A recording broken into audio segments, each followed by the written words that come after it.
So let me just start here. So I'm a data scientist at OpenTable. My background is in astrophysics. I'm not really an NLP person, but I've been poking into a lot of rich textual data at OpenTable for the last year. And we see a lot of very interesting things, which I'm trying to share with you today at sort of a high level. So just a little bit about what OpenTable is. How many of you have used OpenTable? Yeah, everyone loves OpenTable. That's great. So we are at about 32,000 restaurants worldwide. We have presence in UK. Besides the US, we have presence in UK, Germany, Japan, Canada, and Mexico. And about 800 million diners have been seated through the OpenTable system since its beginnings in 1998. We seat about 16 million diners every month. And these diners, they have the experience at the restaurant, and then we follow them up with writing reviews. So they produce a lot of textual data for us, which are in terms of reviews. So basically, the goal at OpenTable used to be just transactional, in the sense that you want to go to a restaurant you already know, you want to see whether there's availability at that restaurant. You would go and reserve the restaurant through our system, right? But there's a big change more recently, in which we want to move from that transactional side to more of an experiential side, where we basically start powering a much better dining experience, not only while the dining is happening, but also before, in terms of helping you find a good restaurant, and also after dining, in terms of leaving feedback. And also our customers are really the restaurants. So we want to use a lot of our data science capabilities to give feedback to the restaurateurs as to how their business is going. So that's basically a lot of connecting dots between the diner on the left and the restaurant on the right here. And you can make a very nice experience, a magical experience happen before, during, and after dining, if you understand both the diner and the restaurant very well. So on the diner side, you'd like to, from your past interactions, from the reviews you have left, from your ratings, you want to build up a certain profile of the diner as to who you are when it comes to dining. You're that guy who on a Friday, you really wants to go to a cheap Chinese restaurant, but maybe on a special occasion, you want to go for the upscale French place, right? And then there is the restaurant on the right-hand side. I want to know, from mining all the reviews of the restaurant or all the metadata we have of the restaurant, what this restaurant is about, right? So how should I match this restaurant to that user on the left, right? And that's where also a lot of the textual context comes in, because you want to mine everything we know of the restaurant that comes through textual data. And then there is also a lot of data about past interactions. So the users, the diners go to restaurants, they leave reviews, also they rate. And just the fact that you searched for a restaurant or you transacted at a restaurant is a signal, and which we use for our collaborative filtering or our recommendation stack. But today, because it's a text-focused conference, I would basically just focus on what we're doing with the text at OpenTable. Text comes in various forms at OpenTable, but the lion's share is about 30 million reviews that diners have left after dining. Then there is also a little bit of text around what diners put in when they make a reservation as special requests, right? And you see these things that like peak during, say, Valentines Day, because people want a rose or rose petals on their tablecloth or something like that. And I'll get to that later. Then there are menus, which are digitized menus we have access to. And we also look at external data like social, Twitter, Facebook, to gain insights about when you roll out something new, how that's being perceived by the diners. So moving on, I'll just start with what we're doing with the reviews first. Our reviews are rich and verified, in the sense that the person has to have gone to the restaurant and experienced a meal and the whole, and then he's followed up and he writes a review. So not anyone can go on our system and write a review. And they come in all shapes and sizes. There's a pretty sort of fat distribution of the reviews, as you can see here. They can be very small, like one word, like superb, That's it, right? And then there can be these reviews which are very, very verbose, and they talk about every step of the experience, from arriving and meeting the maitre d' to sitting down, to going through appetizers, mains, desserts, and then also, maybe some afterthoughts after dining. So, and the data is, and the review data is very rich, because these are people who are very passionate about their dining experience, and they write at length about it. So when we started to look at, or wanted to approach this data, one thing was sort of clear beforehand, is that when you look at reviews in a certain domain like restaurants, they are going to be about certain themes. They're not going to be about everything in the world. So obviously we expected reviews to talk about these main points, which is food and drinks. There will be something about the ambience. There's service, value for money, whether they got enough value after what they spent at the restaurant. And there will be like special occasion topics, in the sense that there are restaurants which are very, very good for celebrating something like a birthday or an anniversary. So this sort of led us to attack the problem first through topic modeling, because topics, these are sort of topics that we want to learn from the reviews. So what we did was we jumped in with a bunch of tools like LDA and non-negative matrix factorization, but overall, this is the sort of direction of how we approach the reviews. So instead of taking all the reviews on our system at a time, we sort of thought that there might be geographical nuances between reviews in the San Francisco Bay Area versus reviews in Chicago versus reviews in London. So we analyzed the corpus of reviews broken down by geographic regions, and then we learned topics. And then the topics come out to be very nicely categorized, sort of, if you look at them, you can by eye categorize them. Oh, this is a food topic, this is a drink topic. And I'll show you some of those. And then map these topics back to restaurants, because many restaurants have thousands of reviews, and there's no way you can read through all of them to make sense of what this restaurant is about. But once you've learned these higher level topics, you can go back and say, this is a restaurant that's about seafood and views, whereas this other restaurant is about meat and live jazz.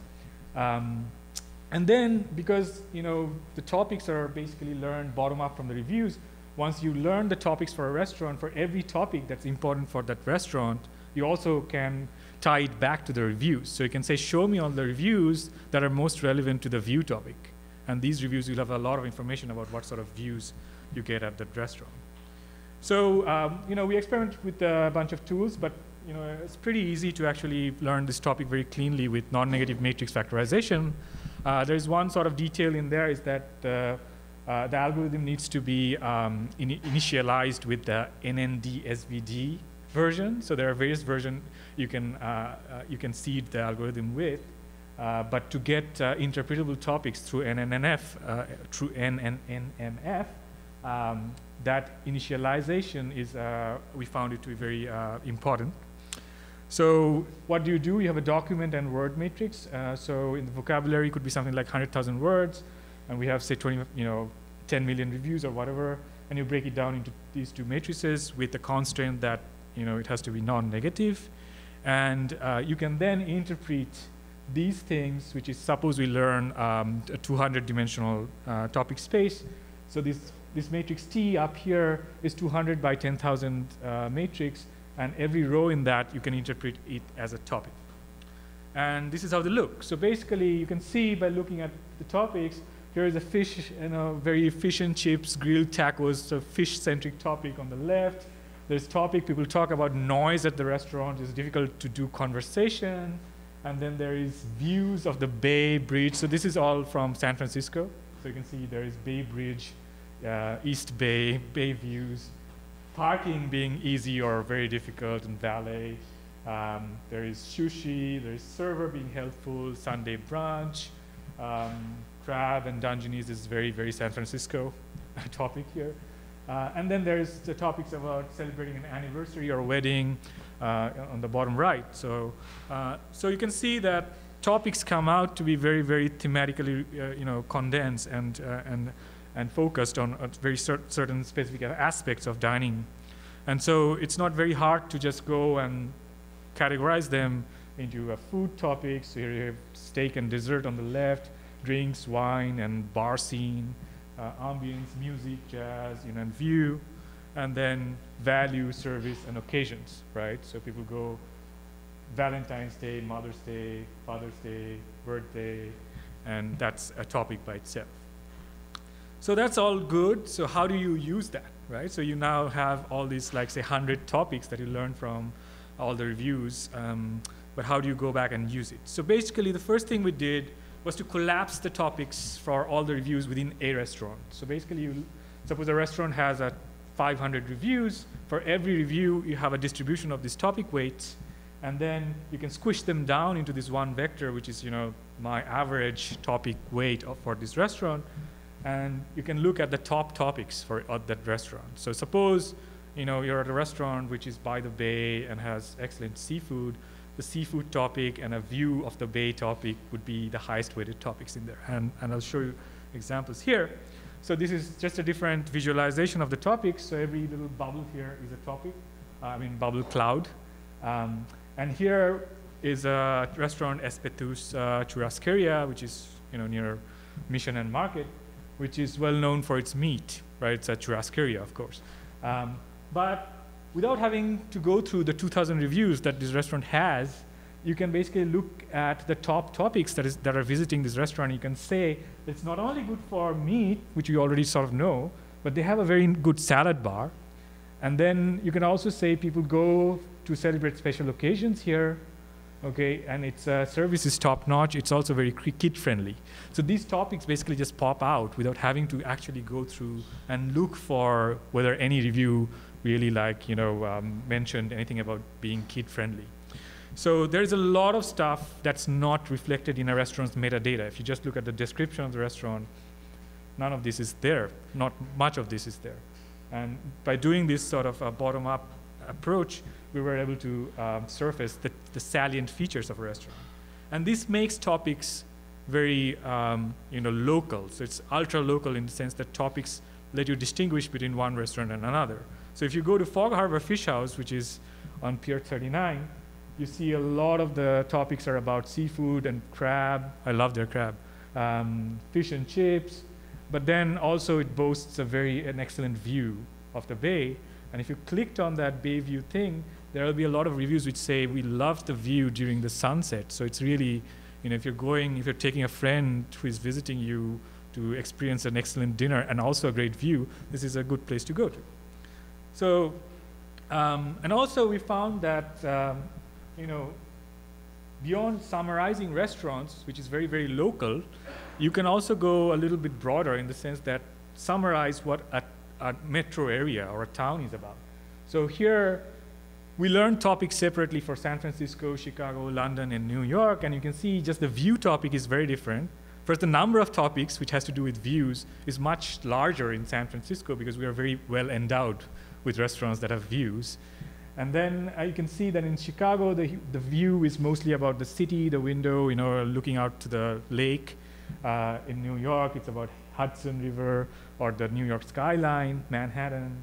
Whereas in London, most of the view topics are around, St. Paul and the London Bridge and the Tower. So these regional nuances really pop out when you compare topics. And there is also differences between countries. So this is going from restaurants to metro to a country level. You can see these very different ways people talk about what they go for on a Sunday, for example. In the US, Sunday brunch is the main thing, but in the UK, Sunday roast is more of a thing on a Sunday.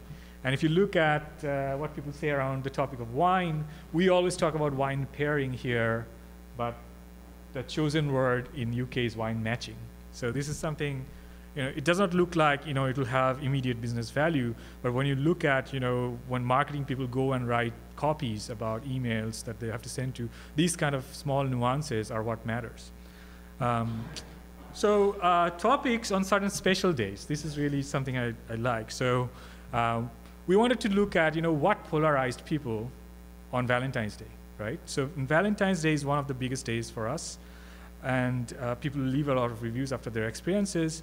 And we wanted to know what really generates a 1-star review versus a 5-star review. Of course, there are many, many different reasons for that, but what really was striking was one topic, which is the steak. So if you do your steak slightly wrong on Valentine's Day, you're screwed, right? So you see, she ended up not even eating it. So that's like, you know, like a burning bad review for that restaurant. I ordered medium rare and it came burnt on both sides, right? So a lot of reviews were just, you know, we could basically see that because one of the biggest topics with highest weights was steak. And then again, on the other side, if you do your steak really well, you get an immediate 5-star review, right? It's kind of awesome. So these kind of insights then can lead to things that you can do with marketing. You can also tell the restaurant that, you know, this was the reason you got a bad review.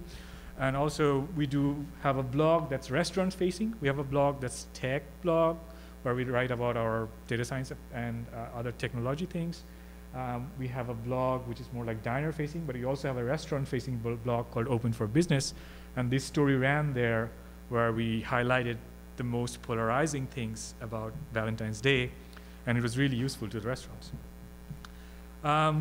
So other things you can do with reviews, you can find what is this restaurant known for? What are the dishes I should try if I go there, right? And that can be pulled from the reviews. So, and also the attributes, like is this restaurant good for a business meeting, right? So we use this thing called dish tags to highlight the popular food and drink items. So right now the experience is shown here, where if you go to Bulut Sud in New York, you see, you know, chicken tagine is something you want to try. It has a picture and name. Click on that, you land on this page on the right, which shows a big review with the chicken tagine kind of highlighted. And we started this thing with a curated list of dish tags, right? But there are so many dishes out there and so many variations of dishes out there. So what do you do to get all those dishes? And this was sort of, you know, one of the first projects I did when I landed at OpenTable, was to basically find bigrams and trigrams which are mentioned a lot within the reviews. But if you did it with all the text in the reviews, you will get a lot of like non-food bigrams and trigrams, and there is no way, and then you have to do like manually look for, you know, which one is food and which one is not. But then we had this insight that if you looked only within the context of food topics, because you already have these food topics which consist mostly of food words, and then you do the bigram and trigram exploration with those words, then you start getting, you know, for each restaurant, what are the most visited bigrams and trigrams. And from that, we could basically almost double, or actually a little more than double, our vocabulary of dishes. And then basically it's like going back and finding the dish, or, you know, and there's a little like subtlety here, because the same dish can be mentioned in various different ways. So a long dish like Dungeness crab, cellophane noodles with Dungeness crab. Some people will say I had the noodles with crab. That's it, right? So there's a lot of like disambiguity a lot of ambiguity in the way people refer to the same dish. So there is some smarts that we do about disambiguating these when we attach. So whenever you click on, say, Dungeness crab on our dish tag, it may land on a review which just says crab. And that sort of mapping is done internally. Once you have the dish tags in the reviews, with a little bit of, you know, simple vectorization and linear algebra, you can look for the dishes that are trending. So basically that have been flagged before, things that have been flagged before, and suddenly rising up in trend. And this is how we spotted in our reviews the New York cauliflower trend early in February and March. And a lot of these high-end restaurants which are on OpenTable, they started making very, very creative dishes with cauliflower. And then we went back and looked at other places like Zagat, and they were writing about these things, you know. So things like cauliflower steak. I want to try that. So right now, for example, you know, artichokes, this is more seasonal than trending, but the restaurants are making many new and creative dishes out of artichokes. And this was purely something that came out of this dashboard of trending dishes. And out goes an email to the marketing team and they write this email, which I'm showing the copy on the left, and you may have had this in your inbox, which is saying, go and try these creative artichoke dishes that restaurants are cooking up right now. So we also learn not just dishes, but attributes, which is good, like things like good for groups. This restaurant has a patio. This restaurant is great for a special occasion. And this is done, this has been done sort of with starting out with a labeled set of restaurants that has that feature, and then training a logistic regression on top of it. So basically the labeling is done by Mechanical Turk.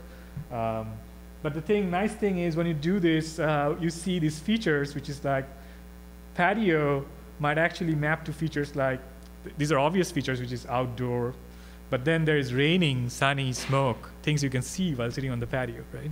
So they basically become features for finding restaurants that has a patio. It's very interesting.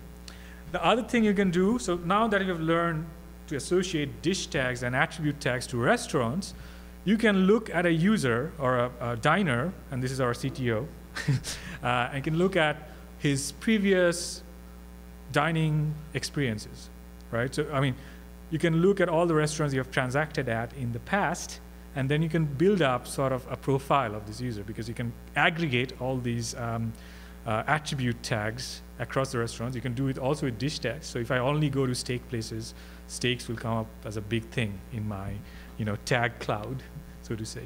So you can see here's our Joseph Esas, who is our CTO. He goes to a lot of restaurants which are good for business meeting, obviously, right? Good for foodies. He has to be a foodie. And you see that OpenTable.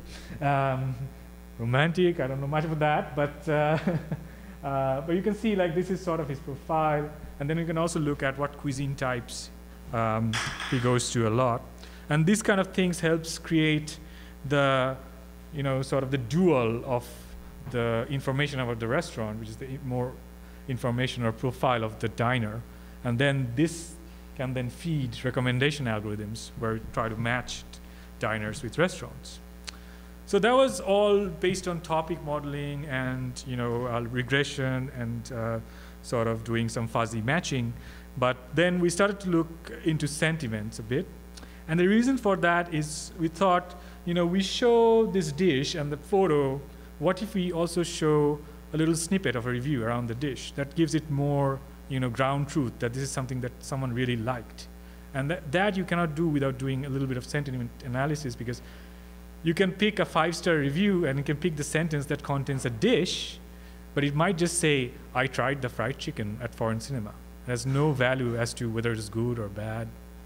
So that's why we went in, and we're kind of in a nice position, because when people write reviews, they also rate the food rating, right? So here I am looking for good sentiments around dishes. So I looked at 5-star reviews, 5-star food reviews, and 1-star food reviews, and that's already gives me a labeled set of training something like a logistic regression on it.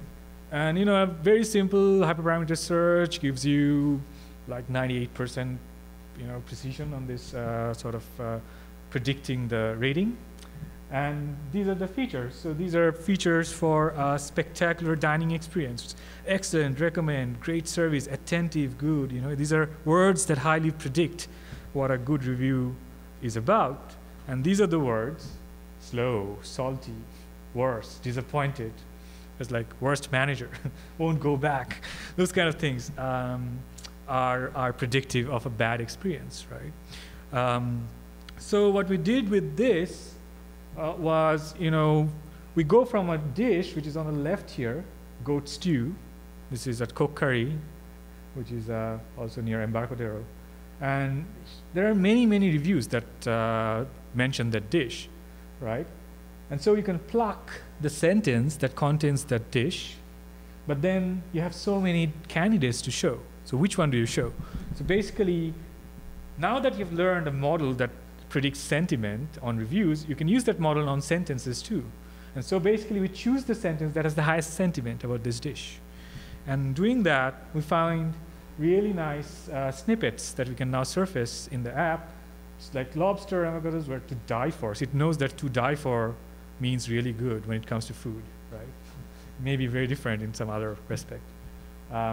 Perfectly crispy and full of flavor, melt in your mouth, extremely tender. So these are very, very highly predictive features that say it's something that someone really liked or enjoyed. So that was more what we do sort of at a high level with the reviews.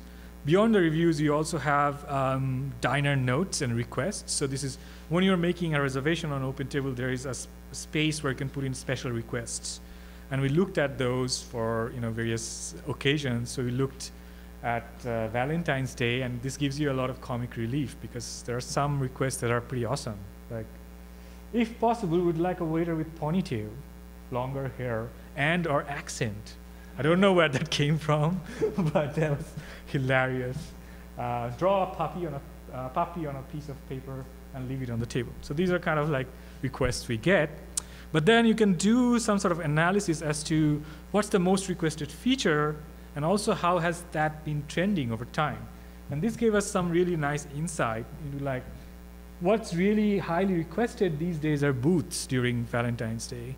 And you can see it has had an upward trend from 2004 to 2014, whereas abstract concepts about Valentine's Day, like do something for me that's romantic, that has gone down. Because I think the diners have figured out that if you actually don't ask for specific things, they'll probably mess it up, right? So basically, things like candles are coming up, flowers are coming up that are more like specific materialistic aspects of Valentine's Day, but things like do something for me, find an intimate table or a romantic table, those are going down over time. So that's like really useful insight for the restaurateurs also, so they can now say, oh, we'll give you flowers. Yeah. Then the other sort of big part that all this insight goes to is building out landing pages. And those pages are also very important for SEO, because you keep those pages there, it gets crawled, and what you really want there is not just the keyword matching for what you're searching for. So if you're searching for Italian in New York, and the page only shows Italian, the word Italian, it just does not have much value unless it has long tail value, in the sense that it starts talking about all the different Italian dishes, and more about the restaurants beyond just the fact that it's Italian. And here, you can sort of, like some simple algorithmic approaches, simple common sense approaches may not always make sense, because if you say, oh, I'm just going to show one of the recent reviews that's 5-star. So this is La Mar, which is also near Embarcadero. It's like a Peruvian place. And here is a recent 5-star review picked randomly. And it says, after living in Lima for 3.5 years, it's good to have this together, ceviche and pisco fix. It's okay, but it's not super useful. It doesn't say much about the restaurant. So what we did was, because now we had the topic distribution of the restaurant overall, we could look for that review within the corpus of reviews that is closest to that overall distribution in the vector space. So basically, we can say, find me the review which is most representative of the overall topic distribution of this restaurant. And here is one of those reviews. It's obviously a little more verbose, but it says the menu is extensive, they had the sweet potatoes, blah, blah, blah. Presentation was gorgeous, the waiter was helpful, and it's near Embarcadero BART with a nice view of the bay, right? So this has immense long tail information that can get crawled and lead to a huge SEO value. And also it's very useful for the diner. When you're going to if you have a page which has lists of restaurants and reviews shown beside them, this kind of a review will basically give you a full picture of what this restaurant is about, where you're going to. So this is something which is relatively new, because we just building out these cuisine pages, we thought it would be nice to have not only the word Italian in New York found in the reviews, but also things that relate to Italian in sort of more semantic way. And there is, I think no other better way to go about that than using some word2vec magic there. So we are actually using Apache Spark for a lot of our recommendation stack building. So we decided to throw it into the word2vec implementation there. But from what I hear from this conference, also, in general, GenSim is also a very, very powerful tool to do this kind of stuff. But here is one of the examples. So you say you're going to build a page around sushi. What2Vec already gives you all the synonyms of sushi, basically. Like it knows about nigiri, sashimi, gari, maki. It's just go about. It's really excellent. And then there's slightly more obscure term like cioppino, which is very native to San Francisco. It's a seafood soup, and you see the synonym that it came up with is bouillabaisse, which is another fish soup, right? It's kind of awesome, and it sort of goes through things that it's paired with usually, or the ingredients that goes into a cioppino, like shrimp, crab, prawns. So this is, we're just scratching the surface here. It's very, very recent. Like I just ran it like last weekend or something. But we are going to use it to build out a lot of our newer features. And here is something that I don't know how much of this is, just pure luck. But I asked, this man, woman, king, queen kind of question in the food context. So I would say if halibut pairs with Chardonnay, what should I have with lamb? And it came up with Zinfandel. And the next one was Burgundy. So it knows sort of that white wine goes with fish and red wine goes with lamb. And then I flipped it and say, okay, if Chardonnay goes with halibut, what goes with sake? And the answer was nigiri. So it knew that, you're sitting down at a sushi restaurant, you ordered sake. So this is sort of, like a high-level overview of all the things that we're trying to do with text at OpenTable. And beyond text, we also have photos. We also have all these interactions. So data science is it's in a very exciting stage at OpenTable right now. And we are hiring. So I would like to leave you with sort of this taste of, kind of scratching the surface with our reviews. And if you have more questions, please ask now, or you can keep in touch over Twitter. Thank you.